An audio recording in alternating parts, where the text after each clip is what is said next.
Leopoldo Zambrano Enríquez escribe desde el año 2008 el blog Meditaciones de un fumador. Comenzó su trabajo ufológico, su labor ufológica a finales de los años 80.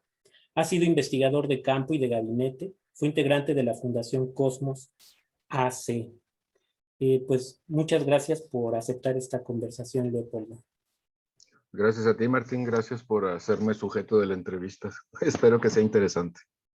Sí, bueno, en esta ocasión, tendremos oportunidad, espero en el futuro, platicar de otros aspectos, de otros casos, etcétera. Pero ahora quisiera que platicáramos sobre la revista Contactos Extraterrestres que publicó Editorial Posada de 1975 a 1982. Fueron 145 números, si no me equivoco, tú me corregirás. Sí. Y esto porque el 29 de septiembre del año pasado publicaste que completaste la colección. Entonces, mi primera pregunta es, ¿en qué momento de tu formación ufológica conociste esta publicación? Fue más o menos a principios de los 80s. La colección ya había terminado de editarse, entonces los ejemplares ya no se publicaban, ya no se vendían en los puestos de periódicos ni en las revisterías, pero ocasionalmente las veía en las peluquerías o de repente en algún local de libros usados. Entonces empecé a coleccionarlas porque me llamó mucho la atención. Llegué a coleccionar, creo que junté alrededor de 32 números y poco a poco pues fui completando la colección. Luego después en algunos puestos de revistas las empezaron a volver a vender en paquetes de dos, embolsadas en una bolsa plástica común y corriente, y las vendían en ese entonces creo que a 20 pesos las dos revistas. Las empecé a comprar desde que costaban 8 pesos, hasta que últimamente pues ya a medida que iba completando la colección, pues iban haciendo un poquito más caras. Inclusive hasta llegué a pujar en alguna subasta por alguna. El interés en la revista pues obviamente se debe a mi interés por el tema del fenómeno OVNI, pero más me interesó cuando me enteré de que la mayor parte de los artículos de la revista eran escritos por escépticos. Entonces ahí fue cuando le eché más ganas a tratar de completar la colección, hasta que por fin el último número, el 124, fue el que la completó definitivamente. Ok. ¿Has tenido interés en otro tipo de revistas? Posteriormente se hicieron, por ejemplo, Reporte OVNI o Contacto OVNI. ¿Has tenido ese mismo interés o qué tiene, si no es así, qué tiene Contactos Extraterrestres de especial?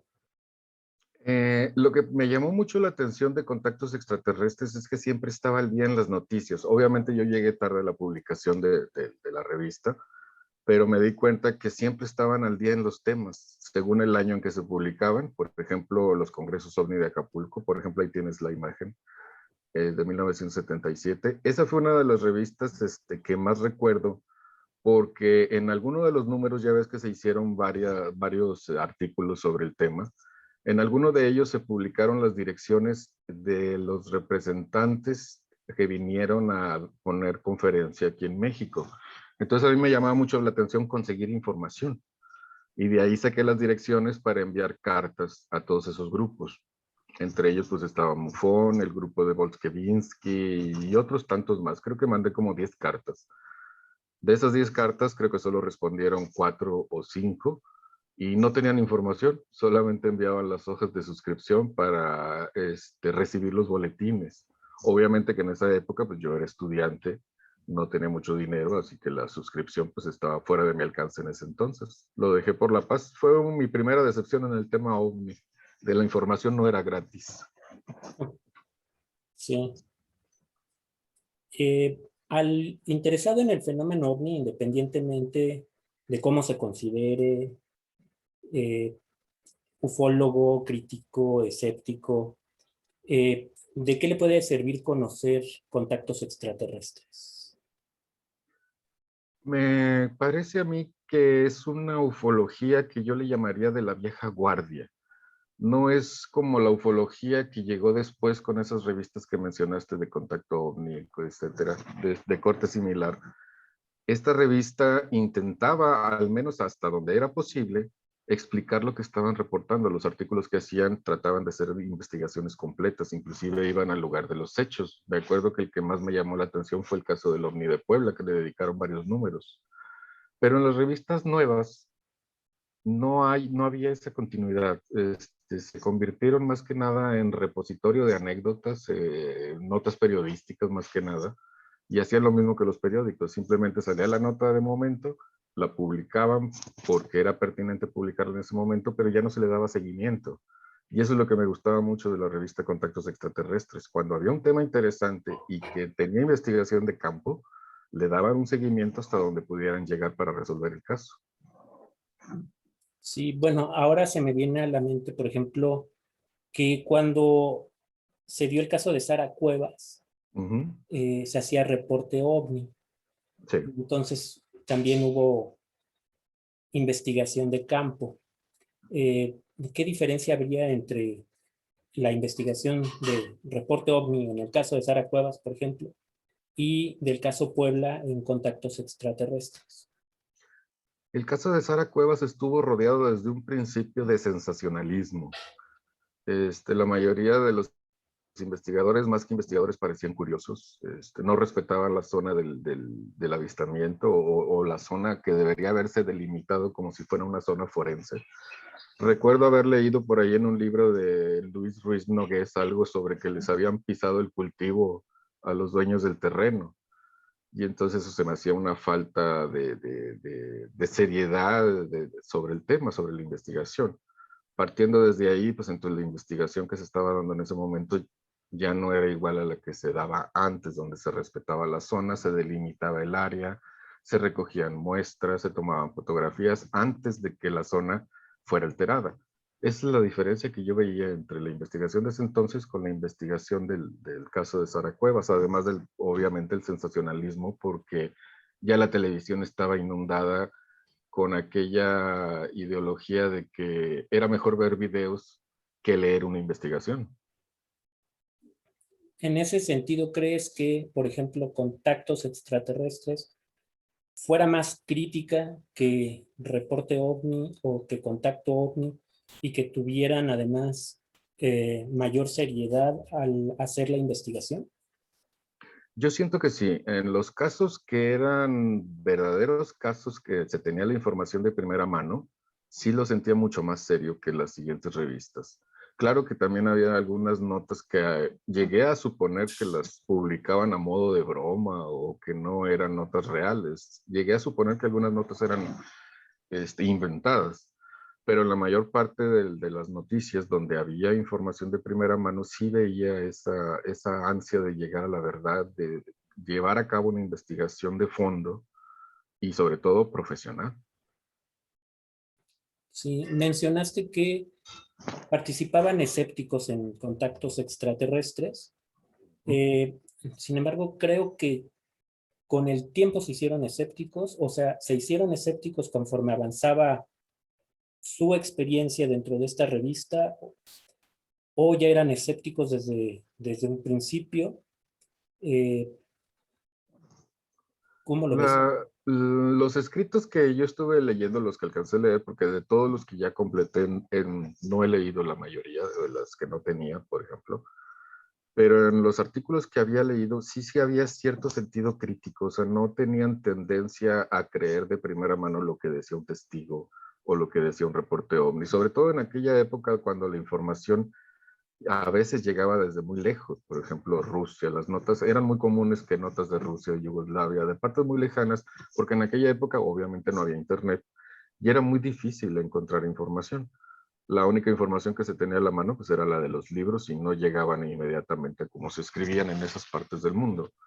Entonces yo siento que sí tenía cierto toque crítico en las notas, no se creían todo a la primera y se notaba en algunos de sus escritos. Sobre todo el que más me acuerdo pues es el caso del OVNI de Puebla, que es el que seguí con más cercanía. En ese sentido, entonces, se puede aplicar eso de todo tiempo pasado fue mejor.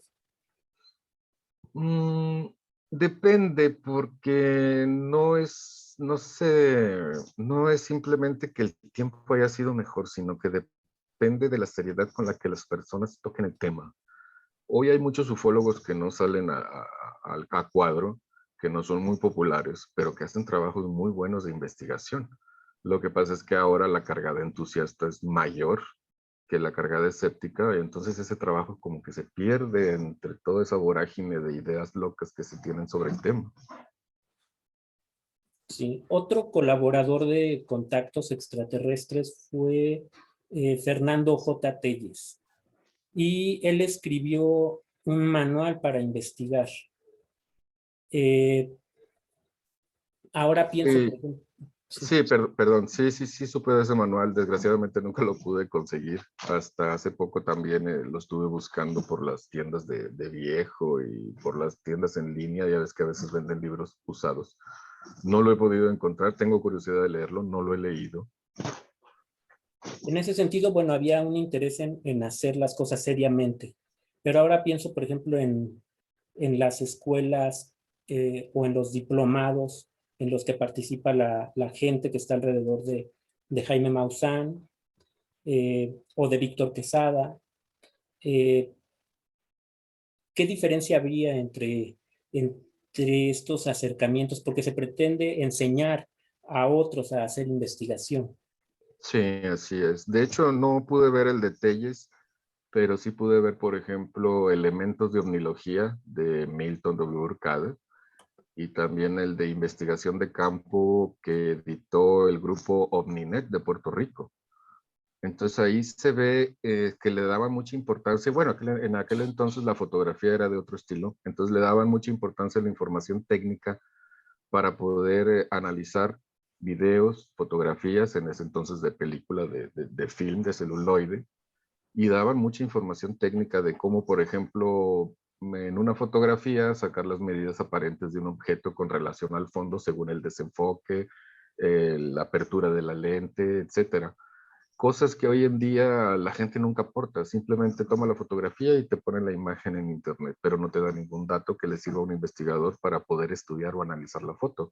Ahí ya depende de la experiencia y la pericia que hayas tenido con otro tipo de estudios en otras fotografías similares para poder resolver un caso. Pero en esos manuales que había antes, de hecho ya no he visto uno que se edite recientemente, sí había un interés por aprender o por lo menos por tener los elementos necesarios para resolver un caso.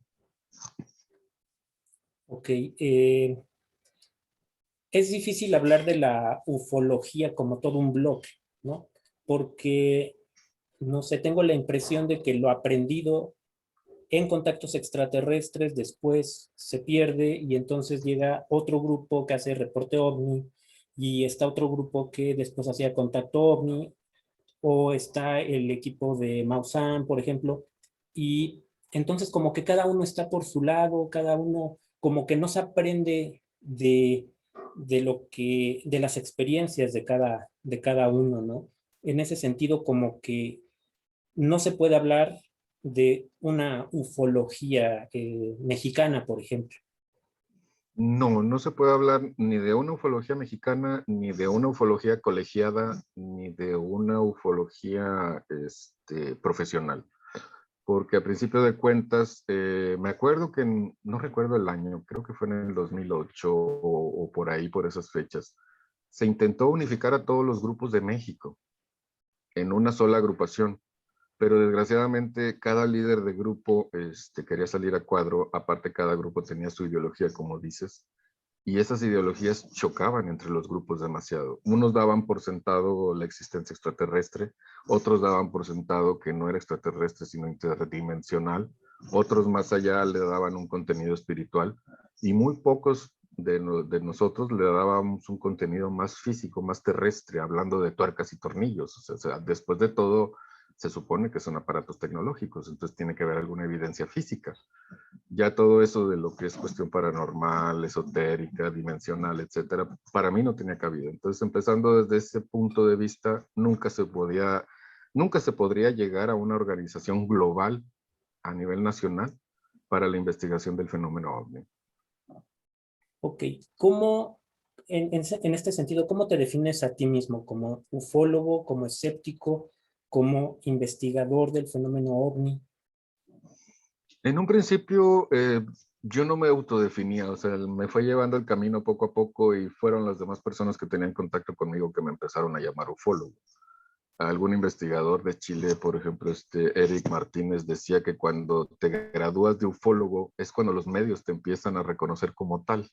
Entonces yo puedo decir que me gradué como ufólogo cuando empecé a salir al exterior a través de Internet, cuando empezaban el Internet en 1998. Y en ese entonces sí me consideraba ufólogo, pero en ese entonces yo también era un crédulo, un creyente. Entonces, para mí ser llamado ufólogo, haz de cuenta que era como haberme graduado ya en el estudio del fenómeno OVNI. Pero poco a poco, cuando te vas adentrando más en el tema y te das cuenta de que entre más sabes, menos entiendes y que necesitas investigar más para llegar al fondo, entonces como que el título de ufólogo ya no es muy llamativo. Sobre todo cuando sabes que la ufología viene de UFO. UFO es un objeto volador no identificado. Entonces, ¿qué estudio se basa en algo que no sabes lo que es? Realmente no hay un estudio a fondo. El verdadero estudio es cuando te dejas de ver el ovni e intentas ver más atrás qué es lo que lo está produciendo, de dónde viene, cómo lo puedes explicar, si es que hay acceso a la explicación o la información está completa. Y entonces ahí es cuando ya te empieza a dar un gusanito de que la balanza se inclina más hacia el escepticismo y el término ufólogo ya no te gusta tanto, porque ya está tan contaminado como se contaminó a finales de los 40 el término platillo volador, por el cual cambiaron a OVNI para darle un toque más profesional. Pero ahora ya sucedió lo mismo con el tema OVNI, con el acrónimo OVNI, ya está muy contaminado, entonces ya ni siquiera llamarse ovnílogo te puede dar un toque de seriedad. Entonces, no sé, me considero un curioso, un investigador del tema simplemente. Ok, esto me recuerda que Milton Urquade, por ejemplo, habla de investigar fenómenos aéreos inusuales, ¿no? Para Sí. alejarse un poco de toda esta terminología que ya se puede considerar a veces muy manoseada, ¿no? Exacto. Sí, de hecho, algunos ufólogos de la línea seria empezaron a cambiar el término por fenómenos aéreos inusuales, los llamados FANI, que no es un término muy común entre la población general. Y también lo hemos visto en las organizaciones oficiales, como el Pentágono, ya no los llaman ovnis, ahora los llaman WAPs, que es fenómeno aéreo inusual, cosa que se había hecho en el 52 al crear el término ovni para separarlo de toda la fantasía que se había generado en torno a los platillos voladores de finales de los 40. Entonces hoy está sucediendo lo mismo. Estamos pasando por una repetición de aquel entonces. Hay una nueva efervescencia, pero esta nueva efervescencia está llena de basura. Y entonces por la misma razón que el término ovni se volvió a contaminar, fue que ahora se está manejando como fenómeno aéreo inusual. Entonces podemos decir que, dime cuál es tu terminología y te diré qué tan serio eres, en el sentido de que, por ejemplo, unos hablan de ovninautas, otros hablan de EVES o entidades biológicas extraterrestres, o vehículo inteligente dirigido, algo así, ¿no? Sí, los VETs, vehículo espacial dirigido. Ese era un término muy común en los 60, creo que lo acuñó Michel Aimé. Y también había otro, el MOC, misteriosos objetos celestes. Entonces, pues eso denota que en realidad no saben de qué fenómeno estaban hablando. Investigaban, pero no sabían qué investigar. Entonces, si no tienes una base, si no tienes, como dice Héctor Chavarría, el objeto permanente, no puedes hablar de un estudio serio, no puedes hablar de que tienes la verdad sobre el tema. Además de que si estás viendo el tema únicamente como que el OVNI o el WAP o como le quieran llamar, es un objeto desconocido, entonces tampoco se puede hablar de naves. Y eso es a lo que es muy proclive el público en general. Tan pronto se habla de ovnis, se imaginan una nave espacial llena de marcianos. Y eso pues es dar un salto conceptual bastante grande, porque para llegar a ese punto tienes que tener el objeto, analizarlo, observarlo detenidamente, y la mayoría de los encuentros con ovnis son efímeros, son fugaces. Simplemente echan a volar la imaginación de la gente. Sí. Bueno, mencionaste a Héctor Chavarría, que fue el último director de la revista. Eh, Ahorita que puse esta portada, que las estoy cambiando azarosamente, Sí, aquí aparece un artículo de Pablo Latapí, también participó en esta revista. Estuvo Héctor Escobar Sotomayor, también muy joven, en la última etapa. Eh, pero yo pensaba que era por Héctor Chavarría que se empezó a publicar ciencia ficción en esta revista. Sin embargo, he encontrado números anteriores a su dirección donde hay ciencia ficción. sí, Y en parapsicología, por ejemplo, se ha mencionado que cuando se investiga un supuesto dotado o psíquico, es bueno tener un mago en el laboratorio. No sé si la comparación sea exacta, pero podríamos decir que eh, para los investigadores de OVNI sería importante conocer ciencia ficción. claro, por supuesto que sí. Antes no era muy común, este, en los casos más sonados no era muy común que estuviera relacionado con la ciencia ficción en ese entonces, pero lo que yo me he dado cuenta es de que muchas veces el investigador del fenómeno ovni no la tiene en cuenta. Ya hay muchos casos que que se pueden resolver si conoces algo de la ciencia ficción, como por ejemplo hace poco di por azar con la película Esta Isla Tierra, creo que se llama, de 1955. Y en esa película, los extraterrestres que llegaban a la Tierra solicitando ayuda de los terrestres, estaban reclutando científicos, también eso es algo que se ha visto en alguno que otro caso de corte extraterrestre, tenían la cabeza muy grande, eran rubios, la frente era bastante prominente, muy alta, y la figura que tenían esos personajes en esa película es la que después se dio en darle a Ashtar Sheran. Luego, después de Ashtar Sheran, ya ves que ese personaje ha estado evolucionando a medida que pasa el tiempo, hasta llegar ahora casi como un ser nórdico de dorados cabellos. Pero en ese entonces era la viva imagen de esa película.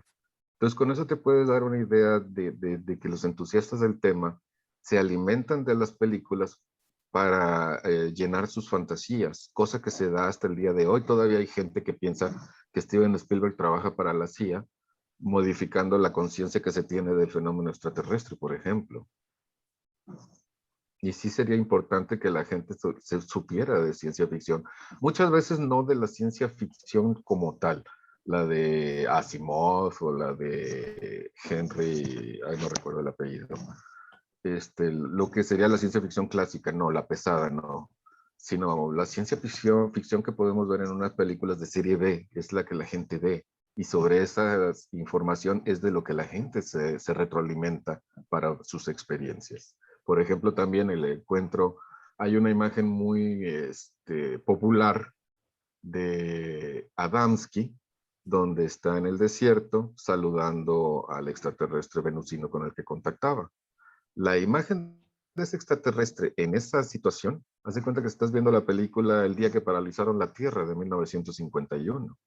Sí. Entonces, hay muchas similitudes entre el cine de ciencia ficción con la ufología de ese entonces. Inclusive ahora hay algunos casos, por ejemplo, el de la Mona Lisa, en el que se hablaba de que hubo una supuesta misión Apolo 20 y que vieron una nave extraterrestre gigante y que se encontraron a un alienígena congelado.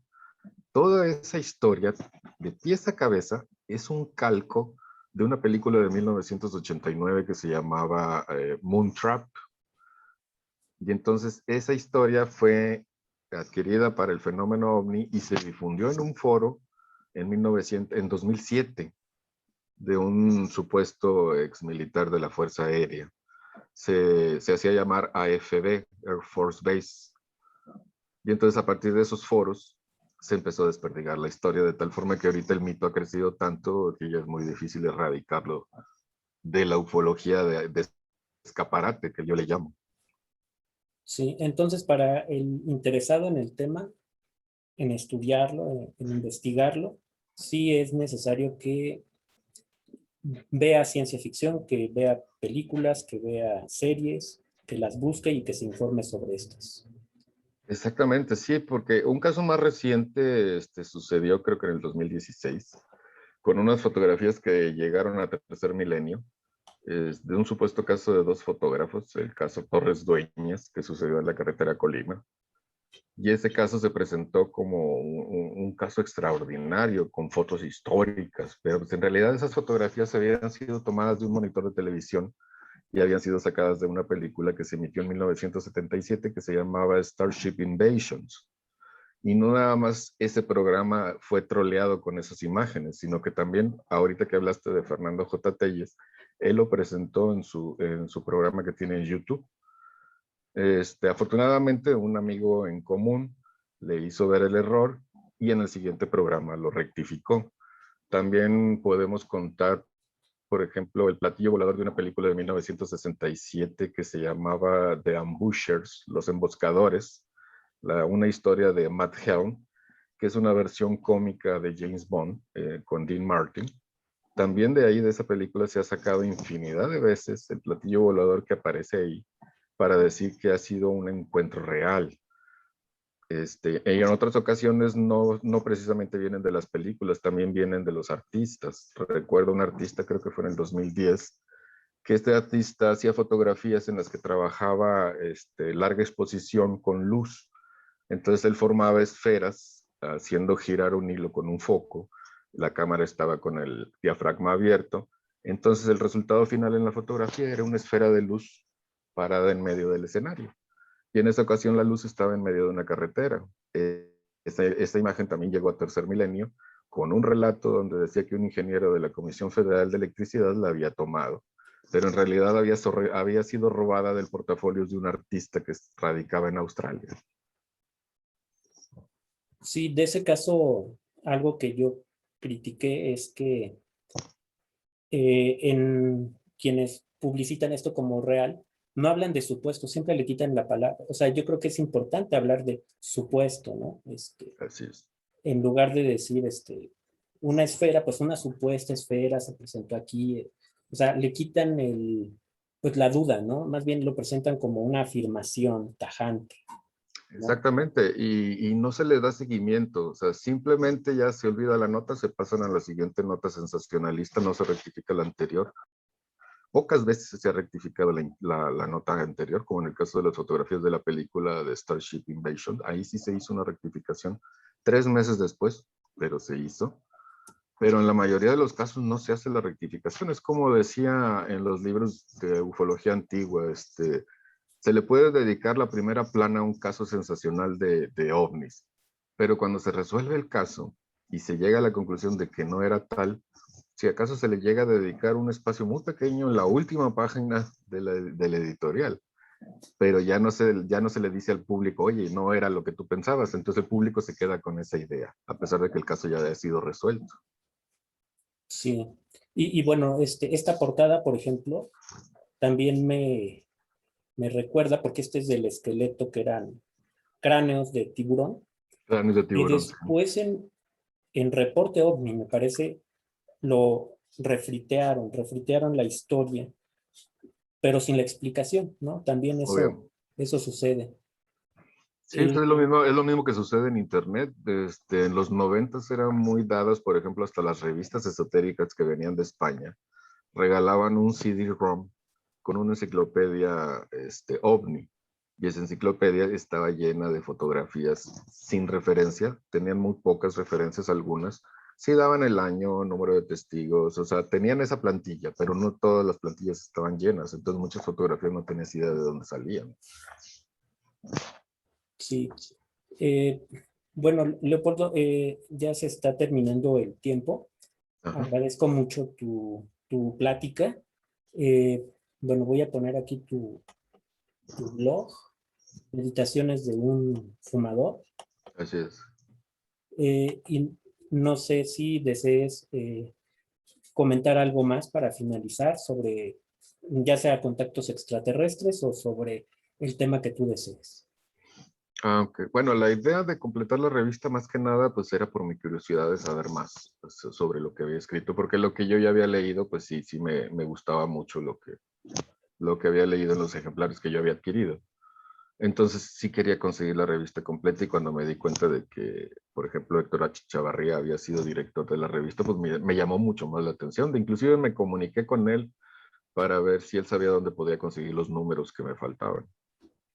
Este, y yo creo que lo más importante en este tema es nunca quedarse con los primeros resultados que aparezcan en Internet si es que estás haciendo una investigación a través de un navegador. Los primeros resultados que aparecen en los navegadores son los más populares. Y los más populares significa que son los que la gente más busca. Pero la gente no es experta en estos temas. Entonces no hay que quedarse con lo que primero que encuentres. Hay que contrastar información, hay que encontrar inclusive información en libros, no nada más en Internet, porque no todo está en Internet. Entonces tienes que buscar literatura sobre el tema y sobre todo que sea literatura seria, porque muchos de los que manejan el tema se centran tanto en el platillo volador que desechan todo lo demás. O sea, no hay nada que lo pueda causar. Simplemente es un objeto volador desconocido y sobre eso van.